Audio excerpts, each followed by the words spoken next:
Me mamunia akwaba eba Melodies TV so. Breaking news eba.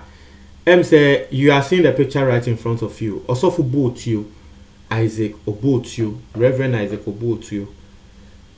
Nidino no na Mr. Answer never to us on the subscribe and click the notification bell no. And no any other screen so see our latest news be about one sa epeka. Also for both you. Breaking news at Eba, and you can see the picture right in front of you. The Wokita, your friend, the rate of sermons. Now, just say, will sue and Crawford. Now, Crawford will sue ni. Demon Breaker will sue Demon Breaker. Your friend Michael Edu. We know, and I was the first defendant. It's almost so football to your friend the plaintiff. So he's suing Demon Breaker. He's suing Netu Ankasa, Netu, and the second defendant. And we all know who Netu belongs to. He's also suing Justice Kwekwanan, who is the host of the Seat show. No? Now, the entire football you see Obi baby is the entire football you see Now, some of Kaya, Emra Demon Breaker Shah says, "Wo so fooding, kekasa so far you say, me mamoti say."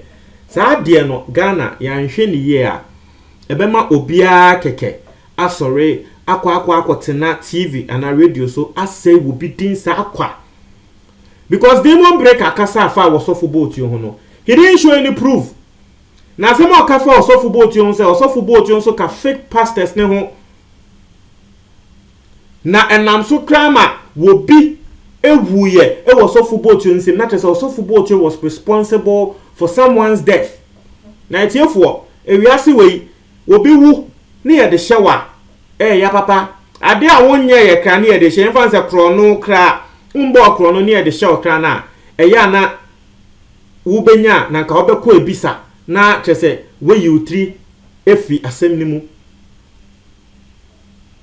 nanka wobi ewuo yede to kon se nipa ko ni wu a wo wu ye no okra wu nim hu bi enam wo so na nipa ko ni wu ye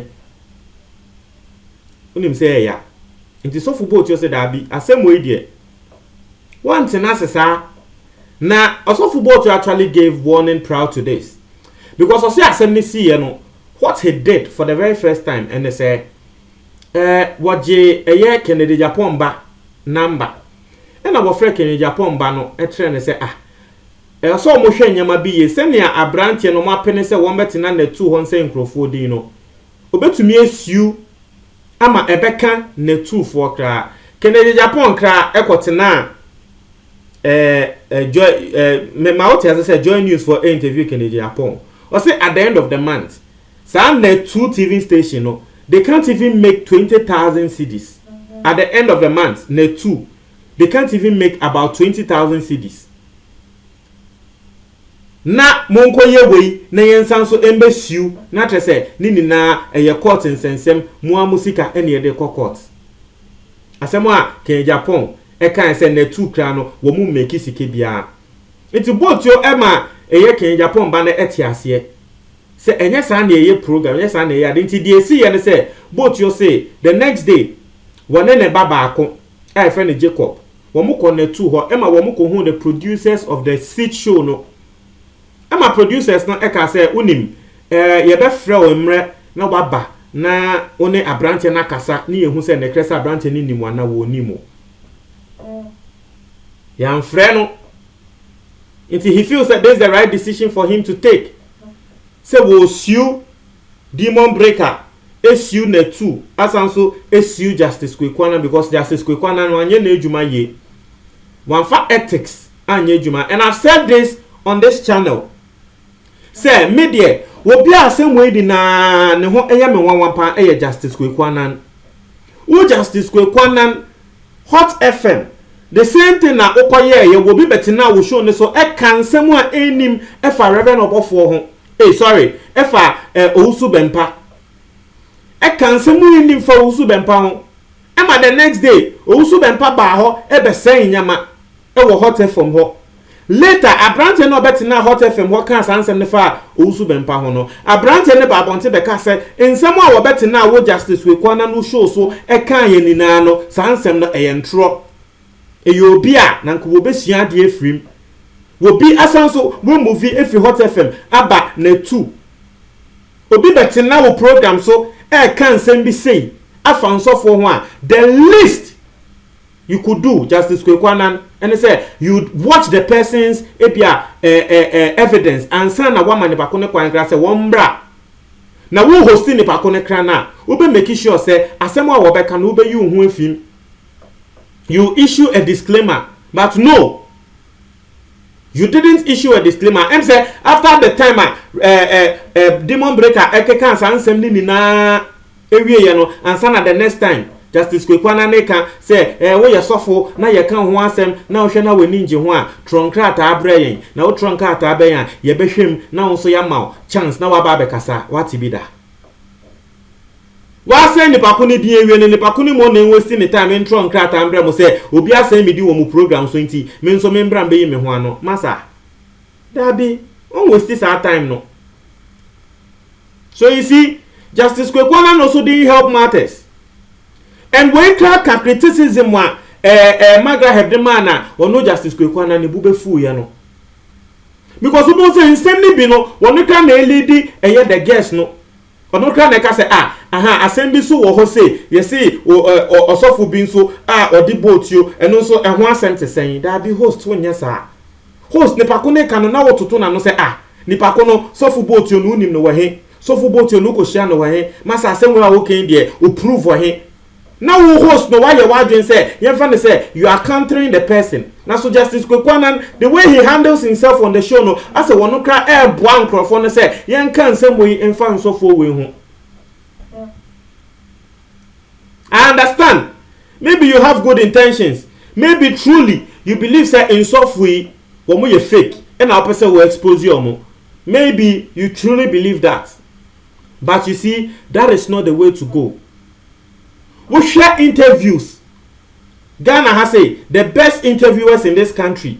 We share delay mo.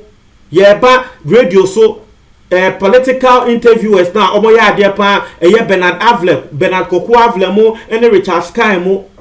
Kwame Sefakan. You see the way they interview people, even if they know say as someone the pakone kano ne krekra na they play the devil's advocate. That's what an interviewer does. So who interview obi na nipa kono e kan asem you counter the person and then ebe ma asem no ye hu emu no kre iti nipa kono ka se osofu boat yo kra no send ya demon breaker kan no so osofu boat yo wono kra ne sei na sorry obi osofu bi wu ye na sei boat yo kra wo ye fake pastor wo ye dro wo ye sei nanka we bisa se demon breaker we die u prove wa he video wa he picture wa he na dabi ya say nkrofodin keke. So for me, yes, also for both you say Justice Kwekwana nso ka ho or the no court. Na me nsem we nya me de maka obi a wo ye na dwe so wo de nyama we nya be court no. I don't see the need for Netu to be angry with that person because ni na mu no asem no emu no kre ene ye pe ebia wo bi betina baby aka say na say we de ni kwan say wo siu Netu. Yes, e wo kwan say wo siu omo. So mo be kai abrante bia ye friend no Ernesto Owusu Bempa enye Reverend Owusu Bempa abrante bi nso ye friend Ernesto Owusu Bempa wakasama eya nansi wakasama MPP.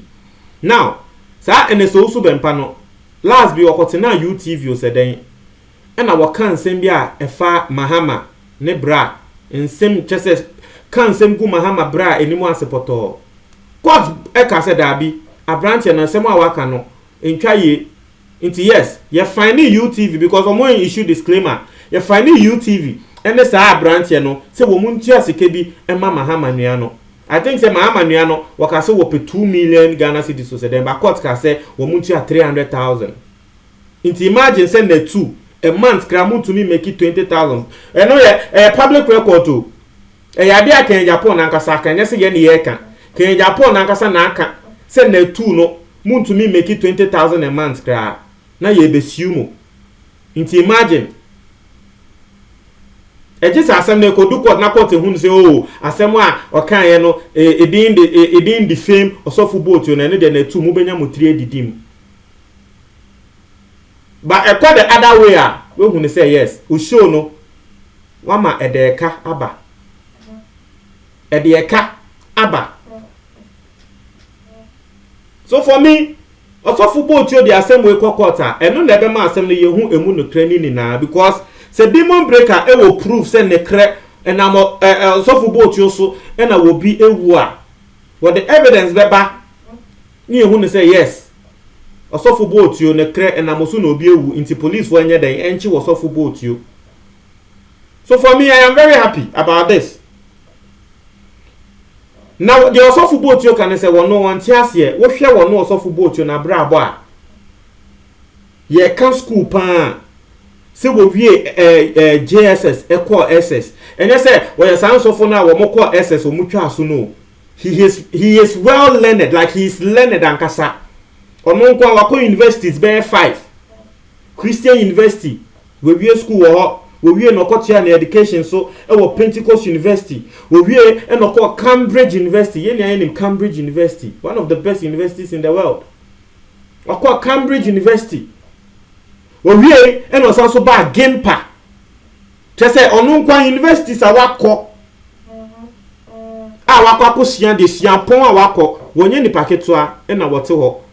Say wo akola demon breaker beba betina radio so asay ni din keke. No say de na yakra ne say ne ba a wo abrochire e na wo frɛ no e na tre ne say da wo bitina radio so obi tina TV so say wudin. Na sa ne ba ne kra no the next day na danfo bi ehu no e kata say wono so ehwe show ni bi na yeso papa ye fake just wo na mo asema ne ba na danfo ne kata ne ba no just wo mo na mo ni na no just wo papa so ye fake pastor e na ne ba ne ka say da bi e na ne papa no say obi abetina na tu and na ne papa no so believe the demon breaker be kan won na tu no nti in the eye of sana danfo no osofo bo otu ni din say so we a fake pastor. Meanwhile, you didn't provide any proof. Me there, the American say it could a bit to me about say they are so football to your crown or a fake pastor. It can be because it is either he is fake or not. So it can be say indeed he is fake. But Obeka and prove by what they were not sakeke and Ababeka and want us to believe you. You didn't provide any proof. At least you provide the proof that you want to say that you fake. You didn't provide any proof. You see, on I'm so I'm a nipe. Who do you wo channel? What provide the proof bia? Nti dentia also football you. Also there same way echo court no. He wants to set this as a precedent. Bronika so what person was set to be as a precedent. Just say what they year addition there ama echirimba. Say the next time obi ya na adwen say wo enye sofo pe obi ya na adwen say wo kasa fa wo bia ho e wo radio ana TV so a wo be dwen twice ehun ne say da bi asem we amekọ kan e wo say me di prove ekọ ansa na metumi akọ kasa unsori sa keke mfa wa no sa enkotena TV so enkasa e ma ye nje wa asem entum asem no mo ntwa mo adwo comment box ni mo me da ase.